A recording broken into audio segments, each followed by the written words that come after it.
Charlie Louvin, Part 3 of 7. You've already put big old tears in my eyes. Must you throw dirt in my face? Hey everybody, it's Marla sitting with NashvilleMusicSpace.com, and I'm here with the living legend, Charlie Louvin. Now, it's July 20th, 2010 right now, and July 7th, you had a birthday, and you turned 83, isn't that right? That is correct. And you've had just quite a ride, and you're a young man in your mind and a little flirty sometimes. And well, now, I haven't made this journey by myself. I think the little kid's in there now, but I've had the same woman since 1949. This is her right here. And that's me in 1949. And her name's Betty, right? Right. And that's your first photo you had made together? Well, professional photograph. We actually went to the studio and made that. Right. And this was before, nationally before digital, and it was back in the Kodak days. One shot and the battery's dead, you know. Right. And but we've had some good times and we've had some rough times. But the health, I don't suppose that she's ever cost $500. She's been low maintenance. In her life, a very low maintenance. You could give her $1,000 and go and tell her go spend every penny of this on yourself. Or she'd go shopping, she might try on every shoe in the shoe store. She'd come home with you something. Nothing for herself. Wow. So she knows the worth of money. And she's not overly stingy, I would say. We give all we can, really all we can afford to give. But I'm a strong believer that what you give away is all you'll leave this world with. You won't, I've never seen a U-Haul that hooked behind a hearse yet with all the money in it, but the kindness you show and the gifts that you give will follow you, I believe. It's not written nowhere, but except in my head. I believe you're right. But if somebody came to your house, their house had just burned, and you had children of your own, and you had a husband, and they needed everything you have, really. Would you go in your closet and say, well, here's a couple of pair of blue jeans that John hadn't worn in 10 years, and here's the kids, oh, I just bought that, that's new, and would you give them old stuff, or would you give them your best? I'd try to give them all of it, Charlie. Well, you need to give your best. If you don't give your best, you really haven't given. Right. And we have certainly been a part of that. And I'm thankful that we could give. Me too. You've been on some of the biggest record labels in the world, and you and as the Louvin Brothers got your first deal in 1947. Then in 1949, Decca put a record out on you. You guys recorded 12 sides on MGM. Now you were stayed with Capitol Records there as a solo artist, right?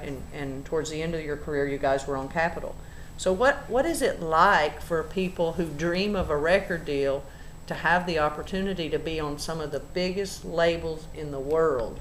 Not just one, but a multitude. Well, the reason we didn't record more songs for Decca Records,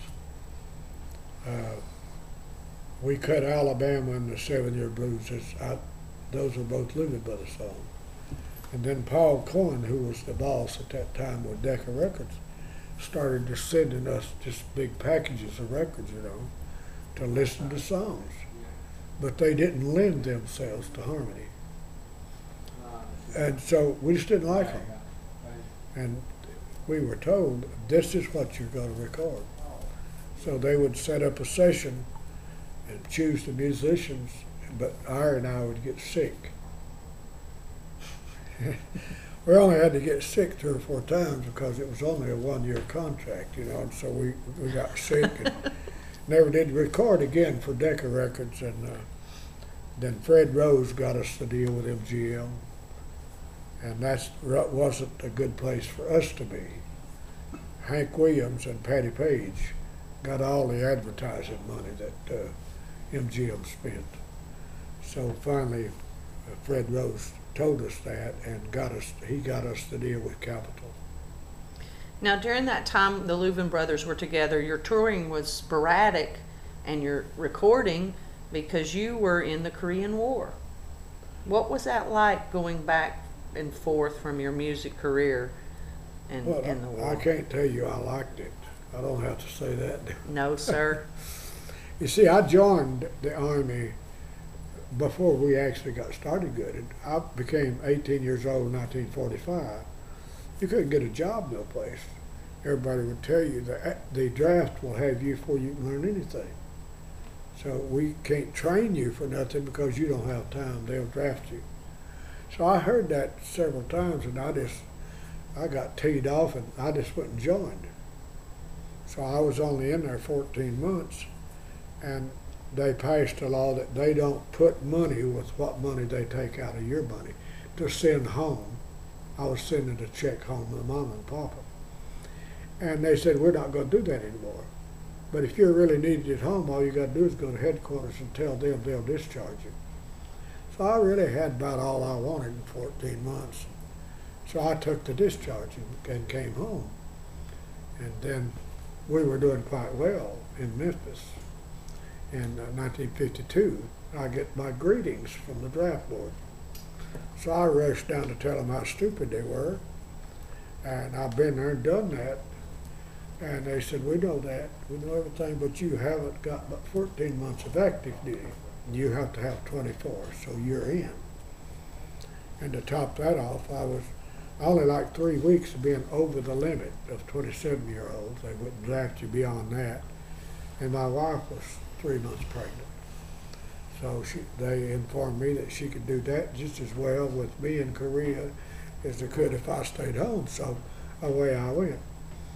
But the day that I got 24 months in, I started on them real heavy. And if you remember the name Estes Kefauver, he was a senator at that time.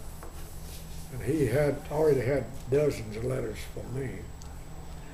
And I wrote and said, what would be wrong if you sponsored a bill and you're in the Army, but both of your terms in the Army amounts to 24 months. Shouldn't you be able to get out? He got that bill passed in the Senate. Wow. As soon as it passed, I was on my way home. That's awesome. And the boy that you seen tonight play the guitar was like a year old. That's Sonny. Sonny. Your son. And he's worked out quite well. And I have 2 others. Sonny's 55, I have a 52, and a 49. They're all older than me, Charlie. Well, just hang in there, honey. You'll catch up. Ladies and gentlemen, are you ready for a show tonight? Let me hear you say yeah.